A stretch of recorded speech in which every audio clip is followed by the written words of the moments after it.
எடப்பாடியாரின் ஆட்சி இங்கு மீண்டும் மீண்டும் வேண்டுமே.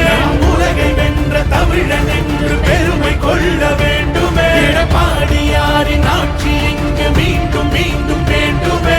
உலகை வென்ற தமிழன் என்று பெருமை கொள்ள வேண்டுமே.